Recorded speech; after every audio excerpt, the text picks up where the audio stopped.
section really deals with definitions of socio and economic rights. Just to help you understand the convention, there are two parts. The part that already talks about is freedom of artistic expression. That really has to do with your right to life. Like, can you move? Can you associate? Can you speak up freedom? The second part that I'm dealing with has to deal a large part with your livelihood. Right? And so what that means is the right to freedom of expression, because you don't have a livelihood if you don't create. Right? So it's freedom of expression, the right to access, equity, equitable distribution, is it democratic, innovation, and how do we use internationalism? So for instance, the 2005 convention or the ILO, Dignity for Decent Work, how does that shape our local context when it comes to social and economic rights? The 2005 convention, as well as the 1980 recommendations concerning the status of the artist's core indicators for artist freedom, require policies and measures that promote and protect liberties and of creation, expression, and participation in cultural life. So that's basically the value chain.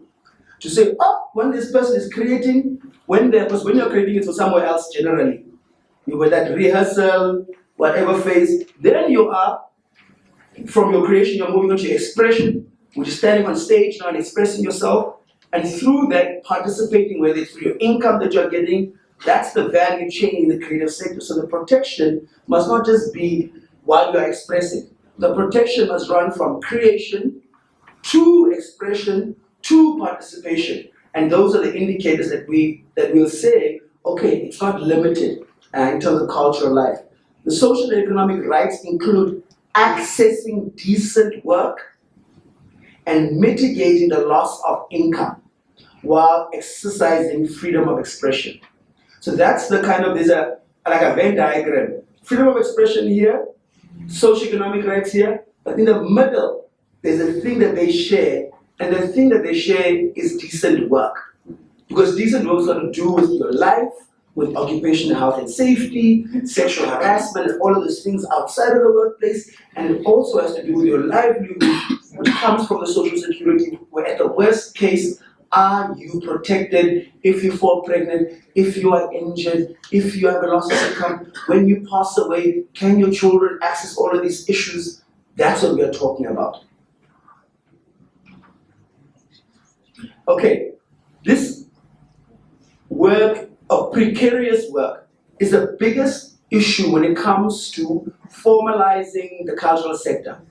The precarious work means that there's no one way, like, you know, like construction guys, they work, they go to the construction site. There's a one way, that's majority that takes place. The problem in the creative sector is many ways to make income, which makes the nature of your employment very difficult.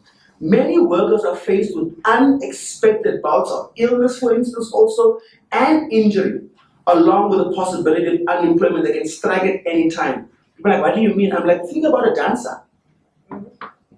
Dancers are exposed to possibility of injury all the time. When they can't go into production and then they have to go on crutches, what income is subsidized in that injury that is sustained as a possible dancer on these stages? Income can be lost and opportunities lacking. Wage pact, oops. Yeah, income can be lost and opportunities lacking. Wage patterns are irregular and access to decent work is not readily available. That's the challenge. So in our country, yes, there's creative sector, but access to decent work for creatives is not readily available. Therefore, we're having a social dialogue to say, how do we make sure that creatives and cultural practitioners have social protection? So, social rights are referred to the right of adequate social security protection, to protection against lack of work-related income, especially during times of pregnancy or injury, like I used the example of dancing, of the breaking of a leg by a dancer. The implementation of the social and economic rights of artists and cultural professionals requires a definition of the formal professional status. What that means is, before we even start anywhere from today on, if we want to move on in the sector, we have to have codified codes for an author. And you'll see this in the paper that's way more extensive. Internationally, a an author has a ISD code. So you'll say that that career is coded. So before we even start understanding how social protection, because the nature of work for a dancer is different from a literature writer, that is different from a cultural professional.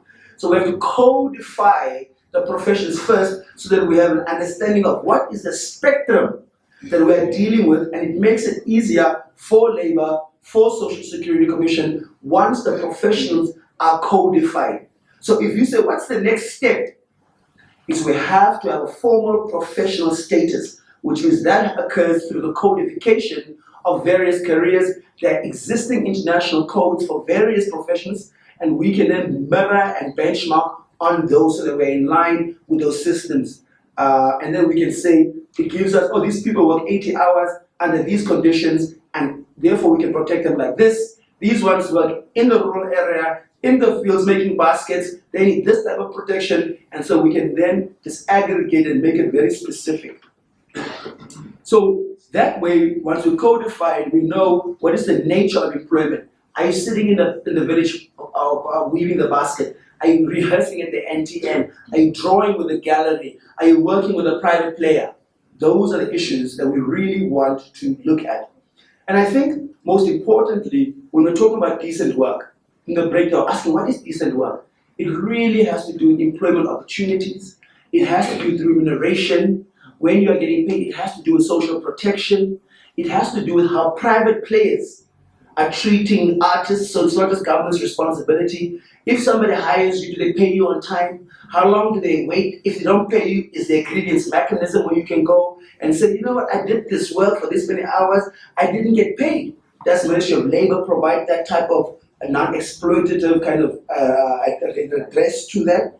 So that's the idea and the need for social protection. It's under the pillar of decent work, which is a bigger umbrella.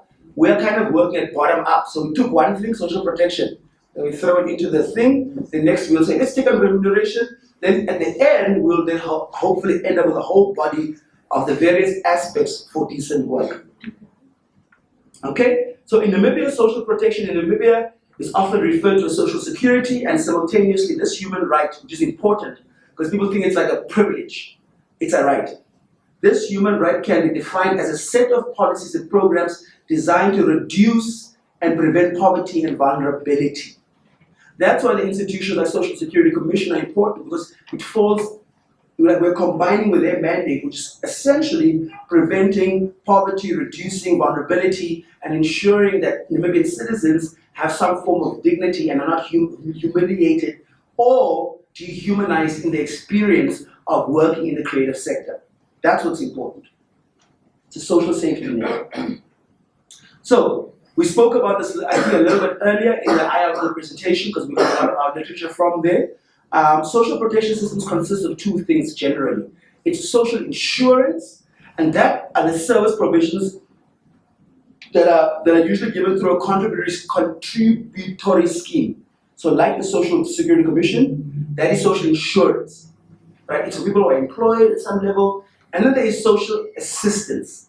Social assistance is non-contributory tax finance, and that is usually what I think we were referring to earlier through the social protection policy under the Ministry of Poverty Eradication and Social Welfare. So there's two forms, and I think the minister referred to it in her opening speech as well. It was $750 as artists that you qualified for. That was social assistance. If you are self-employed and then you are paying both the contributory factors of employee and employer, that is social insurance. So we are saying that you need both in our system, social assistance and social insurance. And those two things form part of our social protection systems. I think this is the most important slide to understand the distinction. Okay, thank you. So, in closing, social protection includes both social insurance and social assistance. The social security benefits are provided for former workers and their dependents. Very important here again, right? Because now the question is, oh, we had a Jackson Kayewa that passed away. What happened to his children? This is how you take care intergenerationally of artists. That's why this issue is important, because when artists pass away, who takes care of their children? It could be schemes like these that could provide that additional social safety support. And it should be based on the contribution employers and self-employed workers make towards their social protection. Entitlement to social protection benefits under social insurance schemes is determined by the type of activity, contractual relation, and labor income. Those are the preconditions if you want to speak about enhancing social insurance in Namibia. On the other hand, social assistance is given to anybody in this context, whether it is what we talk about like disability grants under the Ministry of Gender, that's part of your social protection. So your artists, are they aware? If you have a child that might be disabled, are they getting the grant? Do they have access to that? Again, your dependents, if there's elder people in the house, are they accessing the pension? Because a lot of that helps you as an artist to subsidize your contribution, like Stuli was talking about. She is a breadwinner, but she's also encouraging the family members who might be disabled or accessing child welfare funds to access the social assistance funds to make the burden on her easier and her social protection. Okay, so social security policies include, basically when it comes to issues of social protection, maternity, unemployment, employment injury, sickness, old age, disability, health protection, even survivors, as the ILO was talking about, is everything that we're talking about here. That's why it's so important. Social protection through social assistance, I think we've discussed this distinction. And so the challenges are, in the general context, I think they were discussed earlier, but the Namibian ones are funding and human resources constraints. So within the system is very rigid. So for again, like if you're looking at contributions from employer-employee, it's biased towards the reason why the system works for social security insurance in Namibia is because the responsibility lies on the employer to collect, to whatever, to distribute. Now, if you're self-employed, you'll have to almost carry the responsibility so that you can benefit in that instance as well. So that's why we say the HR constraints within your own internal setup as your own, like every artist as a startup, how do you set that up affects it. Inadequate coverage and adequacy of social protection. Again, if you look at the benefit structures of how much you benefit, it's got to do with the contributions. And then so when the ILO was saying the benefits are subject to how strong the social protection system is in the country, this is the relationship here that it affects. Namibia has a food and nutrition insecurity. So how does that even make artists and everybody else more vulnerable? Artists can't reinvest their income because they have to meet their primary needs of nutrition, of food, so they don't even get to the ability of reinvesting their income into their particular art. Poverty and high inequality, that's obvious. High cost of healthcare, because there is no social protection when an artist finds themselves in these instances, they have to pay a lot of their money towards the healthcare that can offset their income. Inadequate health insurance, people with disabilities, retirement insecurity and reliance on old age pensions. These are all the issues that are affecting the Namibian context currently. So here it is, and there are some of the solutions. If you're talking about illness, what can we do? We can promote health insurance, maternity cover, family responsibilities, family allowance and childcare, disability, we can have disability insurance programs with disability, old age pensions, occupational work injury insurance, death, we can have with life insurance and survivor's pension, extreme poverty can have social safety nets, guaranteed employment, cash and in-kind transfers, unemployment benefits, and skills during those periods that are off. How do we do that? And then also emergency relief for artists that live in areas where there might be floods or natural disasters. So those are just some of the suggestions in the Namibian context. But I think the takeaway is we need both social assistance and we need to make artists and creators aware about the existing social assistance systems in the country. And at the same time, we need to create an enabling environment for social insurance by making the pathway to that flexible. So if you read our paper, our biggest recommendation is to say that because of the irregular income of artists, you can't have the precondition be like a monthly model with a regular income, because that excludes a large part of the artists, because they might be able to make one movie and get enough money to contribute for an annual contribution. So I think the flexibilities in the models is what's going to give artists more access to social protection. Thank you.